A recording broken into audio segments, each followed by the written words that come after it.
Hello, it's me, Punchy!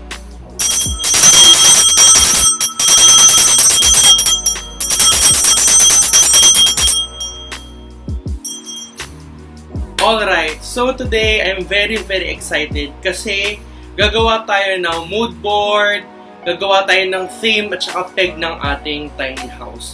So gagawin ko is papakita ko sa inyo yung magiging layout ng mga gamit, yung magiging theme or magiging peg ng ating magiging maliit na bahay. So mag-start na tayo. Pakita ko sa inyo yung ating process ng pag-edit or pag-imagine ng ating tiny house. Let's go! Alright.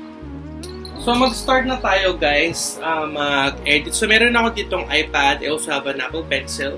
So, we're gonna use two things in here. We're gonna use Freeform. Yung pusa ako lumundag. We're gonna use Freeform at saka Planner 5D. So, I'm gonna start recording na the screen. And then, in a few moments, makikita nyo na yung screen ng ating iPad. Okay. So, let's start muna. So, we have your Freeform sa taas. And we also have Planner 5D dito sa may bandang baba. Okay? So, yung Freeform, ganyan yung tsura niya. Nasaan na ba yun? Di ko ba, anak? And then, Planner 5D, ito siya. Ayan, Planner 5D. Nasa App Store siya. So, let's start muna dito sa Freeform. Okay? So, I'm gonna begin here with the actual house. So, ito yung bahay natin. This is only 22 square meters, as you can see. So, 4 meters yung kanyang width. And then, 9 meters. So, 4 meters by 9 meters yung kanyang sukat. That's making it 22. 9 times 4 ba? 9 times 36 square meters. Kasi yung loob niya is yung the entire thing is 36 square meters, pero yung loob 4 meters by 5.50. So 4 times 5.5, that makes it 22. Itong loob lang ng bahay, pero the entire thing is 36 square meters. Okay? And then we have the bathroom here, the toilet, 2 meters by 125 meters lang siya. The likod, 2 meters by 4 meters. We have sink there. And then, itong balcony or sa harap, 4 meters by 1.50 meters. Okay? So, yan. Ganyan yung kanyang peg. Alright. Ayan. So, we have here few items. We have here table, laptop, and computer. We also have chair, dalawang cabinet, isa sa pang-kitchen, isa sa mga damit. We have kama. Ay, kunyari! We have kama. Saan napunta yun? We have kama. And then we also have the home gym and then few plants. Okay. At Gunner, ano nangyari? Ba't siya nag-twist around? It's kind of rude. What's going on? Wala, nag-twist around siya. Back. Ayun. Ayan. So, ganyan yung kanyang peg. So, we have here our appliances. Tiny house, furniture, and appliances. We have here powang. Ito yung pendant light sa sala. We have the kama here. Laptop table. Ito yung dining table. I love this one. And then, ito yung lagay ng damit. Another pendant light sa kusina. Ito yung one for the laptop table. Ito yung Omar na lagayan natin ng mga sa kitchen. Ito, siya, stainless steel kasi na part. I feel ito yung gagawin natin dining table or prep table. And then, we have 3 mirrors here below sa may sala. And then here, itong storage mirror sa bathroom and full-size mirror sa may sala rin. And then we have here power cage, hoping na magkaroon tayo niyan, microwave oven, ref, kettle, washing machine, aircon, at induction. So yeah, yun yung ating appliances. So, ito yung ating tiny house mood board and inspo. Ito yung ating magiging main peg. Wait lang, can I open this? I remember I can open this one. Ba't di ko siya ma-open? Hindi ko siya ma-open. Nabubuksan ko to kanina. So, ito yung ating magiging peg. Industrial pa rin yung peg niya. And then, ito, we love plants. So, salpakan natin siya maraming plants. And then, we're going through the white walls and white neon light. Do you like this one? Tsaka meron tayong full-size mirror here. Ay, anyari! Dipotan na naman siya. Okay. So, ito yung full-size mirror. And then, we're gonna put some neon lights and some color, if you like. Okay. And then, ito yung ating peg ng ating tiny house home gym. Ito talaga yung pinaka gusto kong peg sa bahay natin. Kasi you want a home gym. As you can see, yung pogi ni Kuya. And yeah, it's just white, black, and white neon light. So may mga plants all around. May mga gym equipments. Ang sarap-sarap. May mga hanging photos if you like. Saya. Ganyan ang peg. Ganito talaga gusto kong main peg ng ating bahay. Ganyan yung magiging. And then here, hoping na mabuksan ko na siya. So ito yung ating magiging interior design. Hindi ko siya talaga mabuksan. Zoom in naman lang tayo. So, industrial metal railings are as partition. So, kung gagawa tayo yung partition, gawin natin metal railings siya para cute, no? And then, we will use white light na neon sign. Ayan. And we're gonna use black and white images on big floating acrylic frames. Ang lakas maka-social nito. Okay. And then here, wala na. And then here, we're gonna use a minimalist statement signage sa labas ng bahay. Ewan ko kung ganyan or something cool. Parang art gallery ang peg. If you know what I mean. And then, ito yung ating magiging home gym. May rack, tas may mga dumbbells and anything. Ang planning na maglagay ng isang wall or dalawang wall na black paint or asbesty na lime wash paint. If you know what I mean. And we're gonna use black and white furniture. So, ito yung magiging tiny house design. So, ito yung ating magiging main peg. Yan. Super love. Right. Okay, so ito na yung ating mood board ng ating tiny house. Punta na tayo dito. Mag-design na tayo. Ayan. Wala, nyari! Ayan. So, ito na yung ating magiging bahay. As you can see, it's very, very small. And the first thing is this mirror. Pinaka-importante.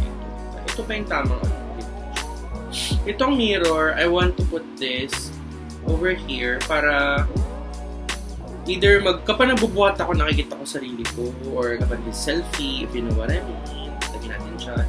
And then, itong kama, is either here or here.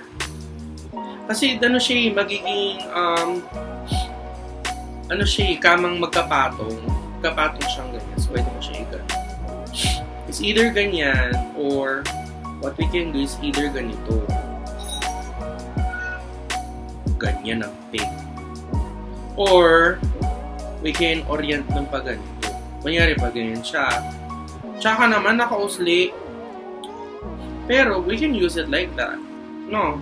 So what I'm gonna do is kapag hindi siya gagamitin as two persons, magkaganyan siya. And then kapag dalawang tao na, ganyan. Or ganito. Okay. Ganyan ang peg. Para at least makita mo pa rin magkakapag-selfie ka. Ganyan. So, that's the kama. And then, here, ito naman yung ating gym. Lagyan natin here. Sa taas ng gym, siguro lagay ko dyan yung bike sa taas ito para ma-maximize ang space. And then, itong table, ito yung problem ko. Is either we put the table here. Dito yung aircon eh. Dito sa part na ito yung aircon. So, it's either dito ko lagay or we can put the table here. Para kapag nakahiga ako, pwede ako manood ng YouTube or something. Yeah, I think I like here. I-move na natin dito yung mirror. What do you think? Dito natin. Para let's say, tawag dito. Kapag, nakahiga ako, pwede ako manood ng YouTube kasi nakikita ko siya. It's visible for me. Ganyan. Ano sa palagay nyo? Diyan natin lagay. And then here, ito yung lagayan ng damit. Pwede ko lagay dito yung lagayan ng damit. And then dito, yung sa may kusina. May kusina. And then, itong plants, ito yung mga pusa, ihiga na natin. So, ihiga natin. Nawala siya! Nawala yung pusa! So, dito na sila sa gitna. Nawala yung isang pusa. Saan napunta siya? Ayun. So, ayun. And then, itong plant. Lagyan ko dito ng plant sa tabi. And then, we're gonna put another plant here. And then, we're gonna put another plant here. Ayan! Ano pala ba yun? Ganitong peg. Or we can move the here. Yung table. Ito natin lagay. Ganyan ang peg. Ano sa palagay mo? And then itong dito natin lagay. Anong sa palagay nyo? Dito na lang. Kaso ang problema dito, pag natutulog ako, hindi ko masyado makikita yung yung naka-table. Ano ba yan? I think, hindi pa siya final, but I feel like, pinaka-cute yung kanina. Ay, no, lululo! Hello. Tulog natin sila.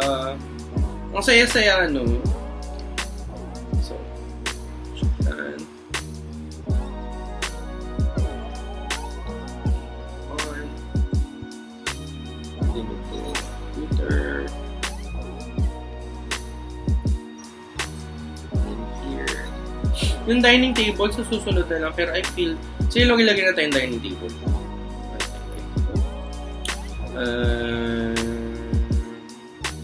Yan yung mga ganun dining table too.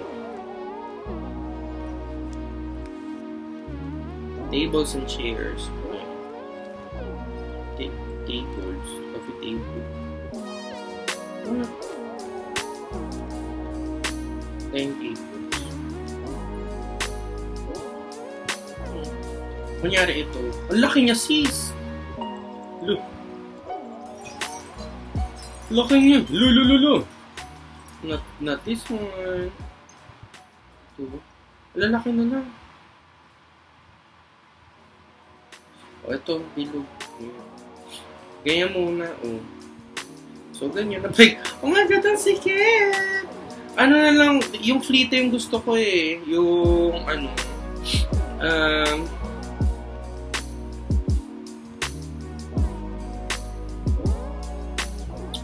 laki nun.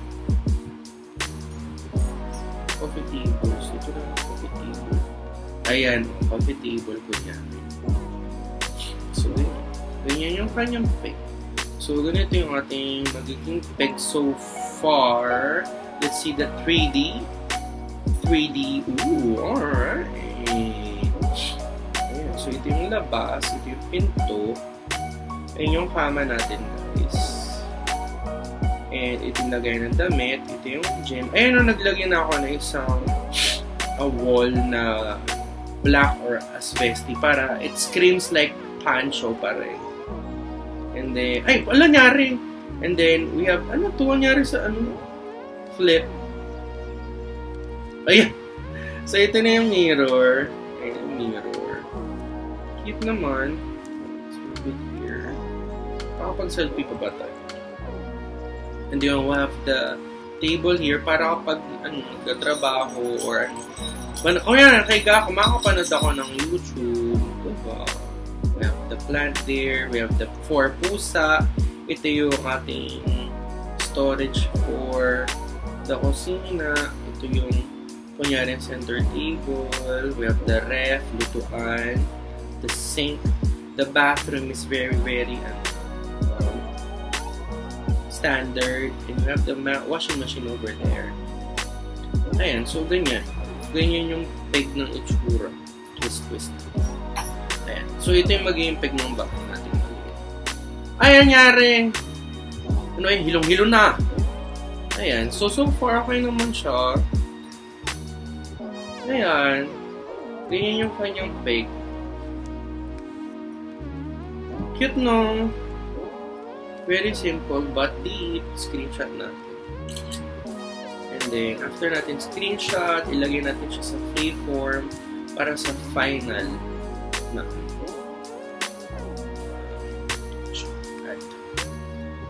Yung liit. So, ito na yung ating final. Lakihan natin.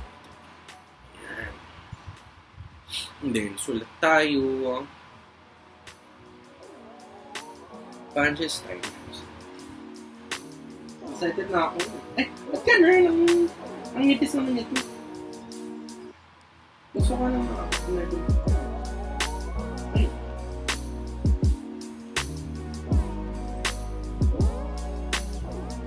Tsaka ng sulat ko, no? Ayan. Oh my God, ang saya-saya nga! Ayan na siya. Ayan, Punches Tiny House! Ang saya-saya! Oh my God! So, ayan. Ala. So, ganito na yung ating final outcome. So, we have, this is the final outcome here, Punches Tiny House. Ito yung ating bare bones sa 22 square meters. Ito yung ating appliances and furnitures. Ito yung ating inspo. Ito yung important, yung ating tiny house home dyan. Ayan. Ay, ano? Dalaw na naman siya. Ayan. So, yun lang. Ayan. Ganito yung magiging eksena or peg ng ating tiny house. So, excited. Yay! Yun lang. Ayun. So, tapos na tayo mag-edit na mag-imagine. So, I'm super happy and satisfied naman sa ating nagawa sa ating project for today's video. So, again, ating ginamit here is yung Freeform, which is application built in sa iPad or sa iOS. And we also used Planner 5D, yung pang yung para siyang mag-edit ka talaga, may mga kama, may mga epektos, mga kemelating.